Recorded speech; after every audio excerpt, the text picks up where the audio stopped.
बॉलीवुड की कैसी एक्ट्रेस जो सैफ के साथ एक रात का मजा लेने के लिए किसी का खून तक कर सकती है। अक्षय कुमार को अंबानी अडानी से भी ज्यादा टैक्स क्यों देना पड़ता है। साउथ का सबसे बड़ा सुपरस्टार कौन है जिसकी फीस सुनकर बॉलीवुड के किंग खान के भी पसीने छूट गए। अक्षय कुमार अंबानी अडानी के सामने बहुत ही गरीब है, लेकिन फिर भी अक्षय कुमार को इनसे ज्यादा टैक्स पे करना पड़ता है। अक्षय कुमार के पास भारत ही नहीं बल्कि कनाडा की सिटीजनशिप भी है और कनाडा के टोरंटो में उनके पास कई सारे घर हैं। मॉरिशस में उनके पास एक आलीशान बीच हाउस और अंधेरी में उनके पास 4 फ्लैट्स हैं, जिनमें से हर एक की कीमत 80 करोड़ रुपए है। अब ये सब घर खरीदने के लिए उन्हें कैश में पैसा देना पड़ता है, लेकिन वहीं अंबानी अडानी जो पैसा कमाते हैं वो अपने स्टॉक्स के शेयर्स में कमाते हैं। मतलब उनके स्टॉक्स की वैल्यू बढ़ने से उनकी नेटवर्थ बढ़ती है और इससे उनके बैंक अकाउंट में वो पैसा जमा नहीं होता। और भारत सरकार के इनकम टैक्स रूल के हिसाब से जब तक आप अपना स्टॉक नहीं बेचेंगे तब तक आपको उन पर कोई टैक्स नहीं देना पड़ेगा। इसीलिए इंडियन के ऐसे बिजनेसमैन टैक्स से बच जाते हैं।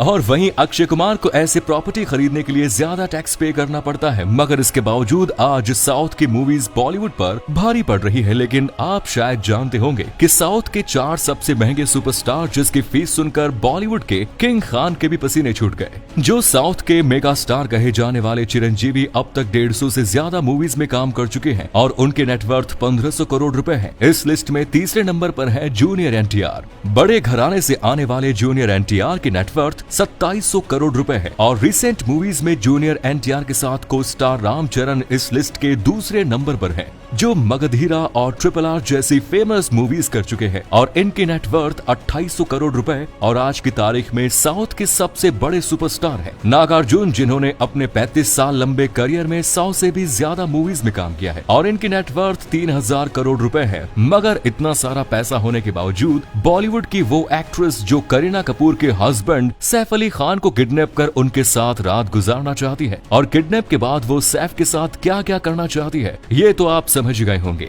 ये एक्ट्रेस जब कपिल शर्मा शो में आई थी तब उन्होंने बताया था कि उन्हें अगर एक बार के लिए मौका मिल जाए तो वो सैफ अली खान को किडनैप जरूर करेंगे। साथ ही उन्होंने ये भी बताया था कि करीना को भी इसके बारे में अच्छे से पता है, तो वो कोई और नहीं बल्कि प्रियंका चोपड़ा की बहन परिणीति चोपड़ा है। लेकिन इसी सैफ अली खान के पिता मंसूर अली खान पटौदी एक महान क्रिकेटर थे और 1 जुलाई 1961 को उन्होंने एक एक्सीडेंट में अपनी एक आंख खो दी थी। सभी ने सोचा था कि अब वो क्रिकेट कभी नहीं खेल पाएंगे, लेकिन टाइगर पटौदी ने सभी को गलत साबित कर उन्होंने एक आंख से ही प्रैक्टिस करना शुरू की। पहले तो उन्हें 2 बॉल्स दिखती थी। हाल ये था कि वो ग्लास में पानी भी ठीक से नहीं भर पाते थे, लेकिन प्रैक्टिस करके उन्होंने क्रिकेट के मैदान पर फिर से वापसी की और इंग्लैंड के खिलाफ उन्हें की जमीन पर 103 रन की पारी खेलकर जबरदस्त तरीके से कम बैक किया। और जब मंसूर अली खान पटौदी की मौत हुई तो 800 करोड़ रुपयों का उनका पटौदी पैलेस नीमराना होटल के पास लीज पर चला गया। मतलब इसे किराए पर दिया जाता था। इसे अमन और फ्रांसिस नाम के 2 लोग कंट्रोल करते थे। लेकिन जब फ्रांसिस की मौत हुई तो सैफ अली खान को ऑफर किया गया कि अगर वो पैलेस की कीमत उन्हें दे पाए तो ये पैलेस सैफ को वापस दे देंगे। मतलब जो घर उन्हें विरासत में मिलना चाहिए था उसे उनको खुद के पैसे देकर हासिल करना पड़ा। जब सैफ 4 से 5 साल के थे तब उनके पिता ने अपना आखिरी मैच खेला था। सैफ की माँ ही भोपाल और पटौदी की देखभाल करती थी। सैफ भी अपनी माँ के साथ वहीं पर रहते थे। बाद में जाकर वो अपनी खुद की मेहनत के दम पर एक्टिंग करियर के बलबूते पटौदी पैलेस को वापस हासिल कर पाए। इस पैलेस को हासिल करने के लिए सैफ एक मूवी के लिए 20 से 24 करोड़ रुपए चार्ज करते हैं और एक एडवर्टीजमेंट के लिए 6 करोड़ रुपए लेते हैं। उनकी नेटवर्थ 1180 करोड़ रुपए है।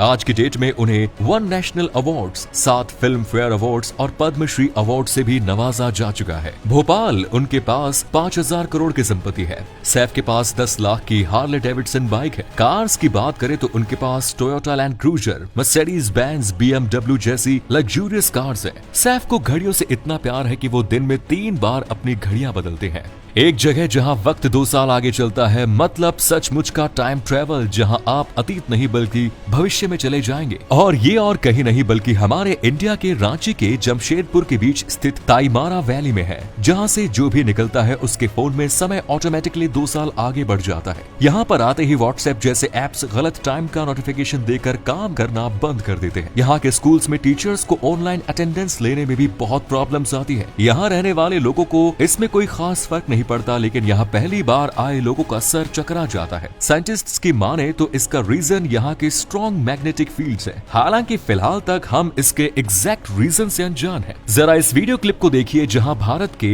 नंबर 1 फुटबॉलर सुनील छेत्री को एक ट्रॉफी मिल रही होती है। इतने में पीछे खड़े नेताजी सुनील को साइड में होने के लिए कहते हैं और काफी डिसरेस्पेक्टफुल तरीके से साइड कर देते हैं, जिस ट्रॉफी के लिए इन्होंने गोल्स किए हो। अब जरा आप ही सोचे कि जब ऑन कैमरा इन लोगों की ये हरकतें हैं तो ऑफ कैमरा तो प्लेयर्स की कोई इज्जत ही नहीं रखी जाती होगी। भारत साल 1947 में नहीं बल्कि उससे 32 साल पहले 1915 में ही आजाद हो जाता। दोस्तों, ये वो समय था जब Gandhi ji world war first के लिए ब्रिटिश सेना में भारतीय सैनिकों की भर्ती कर रहे थे। वहीं सोहन सिंह भाकना, वीरेंद्र चट्टोपाध्याय और बाबा जतिन जैसे क्रांतिकारियों ने एक प्लान बनाया जिसका नाम था जर्मन प्लॉट। इसमें ये क्रांतिकारी जर्मन राजा की मदद से हथियारों को जर्मनी से भारत लाने वाले थे, पर कृपा सिंह नाम के एक गद्दार ने अंग्रेजों को इसके बारे में बता दिया और अंग्रेजों ने ओडिशा कोस्ट को सील कर दिया जहां पर ये हथियार लाने वाले थे। अंग्रेजों ने कई नेताओं को अरेस्ट कर लिया और बाबा जतिन जैसे कई क्रांतिकारियों को शहीद कर दिया। अगर उस दिन इस गद्दार कृपा सिंह ने धोखा नहीं दिया होता तो भारत बहुत पहले ही आजाद हो जाता। जब बात महंगे फोन्स की होती है तो आपके दिमाग में सबसे पहला नाम आईफोन का ही आता है,